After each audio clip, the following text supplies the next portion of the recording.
Hey, how y'all doing out there? I got some old crazy news for y'all.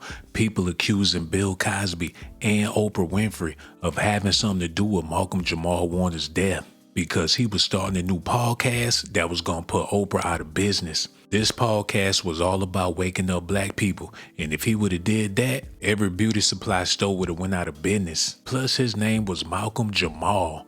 It don't get no more blacker than that. He was getting ready to lead the people to the promised land. Allegedly, Bill Cosby wasn't having that way back in the 90s when he was complaining about people not knowing how to read. You young men and old men, you've got to stop beating up your women because you can't find a job, because you didn't want to get an education. Speaking to the mostly black audience, Cosby disparaged the casual use of racial slurs by African-American entertainers. When you put on a record, and that record is yelling this and that and cursing all over the thing, and you got your little 6-year-old, 7-year-old sitting in the back seat of the car, those children hear that. And he said too many black parents are avoiding personal responsibility.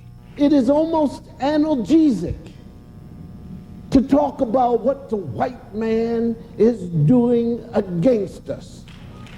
And it keeps a person frozen in their seat. Cosby came under fire for those comments.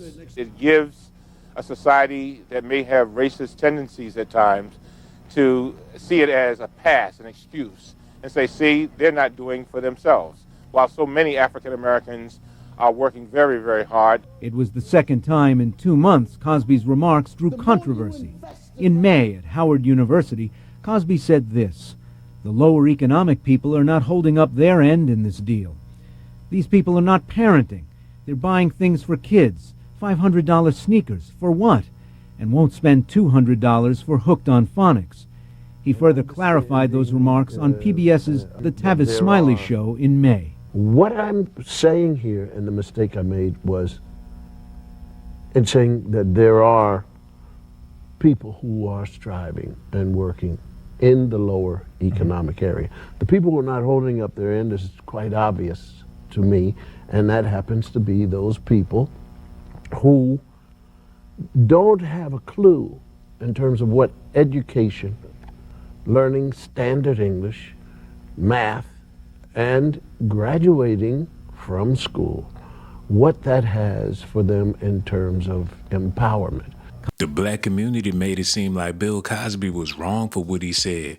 People was mad. He got canceled before cancel culture was invented. He was under attack by Black Twitter before there was a Black Twitter. So when he heard about Malcolm-Jamal Warner trying to do this podcast to save black people, that's when he allegedly had to take action. Oprah Winfrey wasn't going for it neither. She won't even help them people in Hawaii. So you know she ain't trying to see nobody help nobody in the hood. To watch Oprah Winfrey not open that road up from Wheeler to Kalula, Hawaii, shows you how disgusting and how evil these billionaires are. Now I want y'all to take a look at this map. This red line is where people have to drive all the way around because she owned that little blue private road that'll help them get straight to higher grounds. When I tell y'all I have zero respect for Oprah Winfrey after this day, like I do not like her. And we know what you did in South Africa with them kids in that school, and I guarantee you, boy, my God will punish you. If you sit there and you let all these people get washed away and all these people come up harmed, you should be charged with a crime and you ought to be sent to the penitentiary for the rest of your life, man.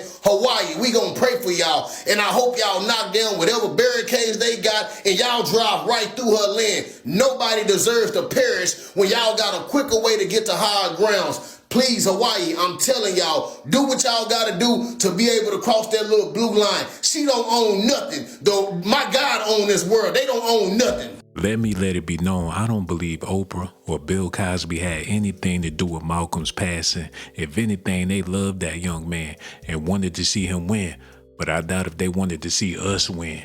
But he was definitely winning, taking a stance. He was trying to do something that no man in his position ever tried to do, and that was lift people up with intellectual conversations. Now, if you go to his podcast right now, he ain't get that many views, but he tried. And plus, there's people in Hollywood that still love and admire this man. One thing for sure, Malcolm-Jamal Warner was a good man. Welcome back, everyone. We continue to celebrate the life and legacy of Malcolm-Jamal Warner. He was best known to many as Theo Huxtable, a role that shaped an entire generation. WXI-12's Bethany Cates spoke with a local actor who met him years ago on the Cosby set and considered him a true friend. Bethany. That's right. It was an emotional conversation, one filled with laughter and gratitude and heartfelt memories. Elizabeth Scott says she feels truly honored to have known Malcolm-Jamal Warner and grateful to be among those who called him friend. It was powerful. Every once in a while, you would sit there and think, wow, I'm on the #1 show in the world right now. If you grew up watching The Cosby Show, you probably recognize Elizabeth Scott. She played Kara, a best friend of Vanessa Huxtable. Scott says she got to know Malcolm-Jamal Warner from the first moment she auditioned for the show. The first person I met was Malcolm. He came over to me and was very kind and he could tell I was nervous. He just said to me, just relax, it'll be fine, they'll love you. And as Scott continued to take a trip down memory lane, she says he was someone that was always in your corner. He was someone who would root for you. He never wanted to be better than you or acted better than you. He always wanted you to succeed, just as well as he is. But he always wanted to help you. Scott says he was a big champion of the Triad and the International Black Theater Festival. People started saying, oh, okay, Winston-Salem, Malcolm's going, let's go, you know. So people would come simply for the fact that they knew he would be here. A trusted friend who, whether on TV or in person, was always genuine. He was very authentic, authentically him, always. Never pretend, never make believe. It was what you saw. What you saw is what you got. He was just a great guy. Yeah. I believe they trying to put the blame on Oprah and Bill Cosby because they still billionaires and they looking for some type of loophole to incriminate them. Malcolm-Jamal Warner had an unfortunate situation. It was a mysterious death, but that don't mean that it's black on black crime. And besides, he was a target ever since he took up for Bill Cosby back in the day. Reruns of the show have actually been pulled off of television. Right. I want to know, how do you feel about that? Well, I feel several different ways. Okay. One, because this show is taken off the air, it's literally taking money out of my pocket. Right. So I got my own personal feelings about that because it personally affects me. But even outside of that, you just look at just how the media is playing this whole thing out, and I can't help but think about Woody Allen, Roman Polanski, Stephen Collins, who it's very clear. The crimes they've committed, but there's no one that has been calling for Woody's movies to be pulled off the air. Right. Roman Polanski is still celebrated. Stephen Collins' show still comes on. So it's just interesting how it's very unbalanced. I mean, they were trying to take Mr. Cosby's star off the Hollywood Walk of Fame, and I am in no position to defend him because I can't. Right. But nor will I throw him under the bus. He said what he said, and he ain't bite his tongue for nobody. I'm praying for Felicia Rashad because she took a stance for Bill Cosby as well, and she ain't bite her tongue neither. She sat right up there and told them people Bill Cosby was never that type of man. They was trying to get her to flip and even play the victim. They would have paid her to write a book and everything. They would have did a movie, turned Bill Cosby into Ike Turner, and made Felicia Rashad the new Tina Turner. But she wasn't going for it. She stayed solid like a soldier. Felicia Rashad, Bill Cosby's TV wife, finally speaking out. This as more women continue to come forward and protesters are threatening to disrupt 3 comedy concerts in Canada starting tonight. Now there's Mrs. Huxtable going on the record. Yeah, tonight's top story, more Cosby crash and burn. Will his TV wife stand by her man? You were on the set with him for more than a decade, working very closely with him. At no time did you ever see anything inappropriate? What I saw was fun. Never anything inappropriate. What I saw was work and play at work and fun. Mrs. Cosby was a frequent visitor to the studio. She was there a lot. That's what I saw. Phylicia Rashad, Bill Cosby's TV wife for more than 8 years, is finally speaking out. She tells ABC News correspondent Lindsay Davis she learned about the claims against Cosby along with the rest of the world. I can't even speak to those things and don't want to. The sit-down airing on ABC News came just hours after Rashad was quoted on the website Showbiz 411, where it sounded like she was implying there was some sort of plot against Cosby. Here's the purported quote. "Forget these women. What you're seeing is the destruction of a legacy, and I think it's orchestrated. I don't know why or who's doing it, but it's the legacy." That was a misquote. And that is not what I said. What I said is this is not about the women. This is about something else. This is about the obliteration of legacy. The only one who could salvage Bill Cosby's image is Bill Cosby at this point, not Phylicia Rashad, number one. And number two, I don't even think he can salvage it at this point. I couldn't believe it. He had drugged me. All of this as 3 new Cosby accusers came forward at a press conference today, all of them wiping tears and claiming Cosby drugged and sexually assaulted them decades ago. Next, I remember waking up in a bed with Mr. Cosby naked beneath his open robe. Cosby was on top of me, kissing me forcefully. I remember thinking, why is he doing this to me? Even while wearing his wife's bracelet. Cosby's attorney has vehemently denied all claims against the comedian. Tonight, Cosby begins the first of 3 shows in Ontario, Canada. Megan Walker is organizing a protest for tomorrow night. It really shows his arrogance that he can stand there and try to be funny in light of so many very serious allegations. It seemed like they just don't want to see a brother winning. And you can say the same thing about the sisters too. It seemed like they don't want to see these sisters be millionaire and cajillionaires like they is. Oprah Winfrey catching hell all across the world. And plus she was tight with Phylicia Rashad. They saying Oprah Winfrey is to blame for the hurricane going on in Hawaii, y'all. Of Hawaii. It is being reported that Oprah Winfrey has reportedly denied access to a private road that could be used as an evacuation route to residents or anyone of Hawaii. She refused to open her private road from Wailio, I'm so sorry, I don't know how to pronounce these words, to Kula, a route that could help coastal families reach safety as a tsunami approaches Maui. Sirens are blaring while roads are clogged with vehicles, parents and children trapped in traffic trying to escape the danger. With time slipping away, residents can only hope the tsunami strikes later than expected. And Exorted reported that there's catastrophic tsunami damage seen in this village in Russia. This originated from the same earthquake sending tsunami waves to Hawaii. To post a video so you guys see what the small village in Russia looks like.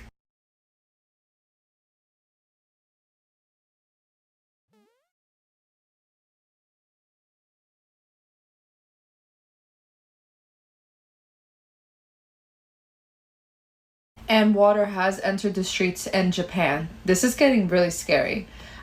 Prayers for Japan and prayers for everyone else that's affected. As always, let me know what your thoughts are in the comments. Sirens are blaring, traffic is jammed over in Maui as a tsunami approaches them. People are trying to get out and get away from it. Oprah Winfrey actually has a private road from Waileha to Kula that could save so many lives and she could open up. But she will not open it up. She's refusing. There are parents and children trapped in this traffic jam. Regular people who are trying to get away and get to safety. And Oprah will not open up her private road. She's sitting behind a private gate, just safe. At this point, the only thing that the residents can hope for is for it to come a lot later than expected. I think it should literally be a crime against humanity to stop people from getting to safety. I don't know what else could be worse. Sitting there knowing a tsunami is about to hit you with your family in the back seat and knowing that a private road cannot be opened, but you could be safe if they would open it. That's absolutely terrifying. It's so sad. I cannot believe that woman has that kind of a heart. How do you sleep at night? Can the police make Oprah open the road? I don't know. You would think so, but same thing happened with the Lahaina fires. When we had Lahaina fires, there was also fires up here in Kula on this side of the island. Some people were trying to evacuate. Oprah would not open up her road. She would not let people on the road. It's crazy. It's absolutely crazy. So everybody's having to drive in town and use the one Haleakala highway to go up. And there's plenty of traffic right now. Thank you, Queen. Thank you, everybody. Thank you. Boycott Oprah, yes. She's probably not even there right now. So, I don't know. It's unfortunate, but anyways, got the emergency alert. We had the sirens going off about 20 minutes ago.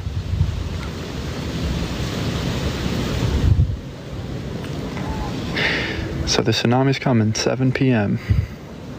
Thank you, Catwoman. Thank you, Darian. Thank you, Queen Ginger. Veronica, thank you. It's a wild witch hunt going on. It's either Oprah and Bill Cosby wanted Malcolm-Jamal Warner out the way so they could deal with black people better, because if he ever got to running his mouth and telling his side of the story, if they ever pissed him off to the point to where he wanted to speak his mind, the whole black Hollywood would have tanked. But I don't believe that's the case. People still amazed that he was able to stand his ground for Bill Cosby, and Bill Cosby wasn't there in Costa Rica to throw him a stick or nothing to get him out that water after all he done did for that man. May deal with another sad situation. Bill Cosby. How many years were you on that show? 8 years. How old were you? 13. We started, I was 13. You said he was a mentor to you. I knew Bill very well, interviewed him many times, spent a lot of time with him. Has this been difficult for you? Yeah. Because when you watch someone who you know and love, go through what he's going through, it's difficult not to, not to feel something, have some kind of emotional response to, what this person is going through. Have you spoken to him? Yeah. Yeah. What's that been like? I mean, have you lost faith in him? Have you lost feelings for him? And no. What are your feelings? No, not at all. Honestly, my biggest feeling is I feel sad for, just the way this whole, just the way the whole story has come about, and when you've done so much wonderful, so many wonderful things for so much of your career, and after having had such a long path and long journey, you have something like this that you've got to contend with. You forgive if it's true? We'll never know. I don't think any of us will never know what the truth is. And you're talking about so many different. There's so many different aspects to. There are all these stories from all these different women. Then there's this one particular case that we're talking about. So there's so many moving parts to it. Is he blind? Yeah, he's definitely blind. But his spirits are great. What was he like to work with? It was pretty incredible. Because? He's great with people. He has a wonderful sense of being able to set a tone on the set. So people will come to work on our show and be so surprised about the genuine, sincere liking and respect that we all had for each other amongst the cast and crew. There was always just a really great vibe, and that comes down from the top. And people would always talk about how rare that kind of energy is when you walk on, especially a hit show. You've got all these egos involved. And one thing that I learned from Mr. Cosby is he never came to work. If anyone's career warranted coming to work with a big ego, it would be his. And because he never came to work carrying that ego, one of the things that I learned early on, well, if he's not doing it, then there's no reason for me to come to work acting that way. So he gave me, amongst the millions of things I've learned from him, he gave me a real sense of how to handle celebrityhood and living in the public eye. What legacy has he left with you? You'll always be Theo Huxtable, right? Sure, yeah. I mean, that show will last forever. Still shows. Yeah, and still, that show holds such an importance because it really changed the scope of how Black America and white America and the world, for that matter, saw black people. Rest in peace to Malcolm-Jamal Warner. He was a very deep brother, man. He really held it down for the people out there. If you was his friend, he was your friend to the end. And I wonder how many friends he had in the end. He had a secret marriage, a secret ceremony. I wonder if his wife ever met Mr. Cosby. Did he ever bring his wife around Oprah Winfrey? And why not? Did he not trust them? Why did he keep his wife such a secret? That's what I want to know. And I'm telling y'all, this podcast he was working on was going to set the people free. And a lot of people feel threatened by stuff like that. His new project is a podcast called Not All a Hood, or Nah for short. When we talk about the black community, we tend to talk about the black community as a monolith. But there's so many levels and factions of the black community. And what we want to do with this podcast is to really, acknowledge and talk about the different facets of being black. Malcolm-Jamal Warner, it is good to see you. You as well. Oh, man. my gosh. I feel like I've spent so much of my life in this building. Well, you I've lived here. Yeah, I grew up here. Yeah, You really did. You guys grew up We grew up together. I'm more like his dad, but here's the thing. I mean, you have so much experience in front of the camera, behind the camera, and yet you say doing not what you do with two other hosts. Yeah. You feel you're most vulnerable. Well, why is that? Yeah, well, I think, one, because I'm hosting it with two friends of mine, Wayusi Baraka and Candace Kelly, and we have created a safe space for the three of us to really talk and be honest about the things that we feel about the community and what have you. So there are times where I know there are things that I say that won't necessarily jive with a lot of people, but this is a place where we want to be able to discuss all lanes of the black community. And all of those lanes don't necessarily agree all the time, but this is a place where we can have civil discourse and respectful challenge. What a great idea. Places left. Yeah. And this is the place we wanted to be able to do that, because I mean, obviously my history, the way I came into this business was a show that had such an impact on culture, everything, right? Like white America, black America, America. And just as that show and that family could not represent all of black people, right? Just like Good Times cannot represent all of black people. There's so many of those lanes that coexist.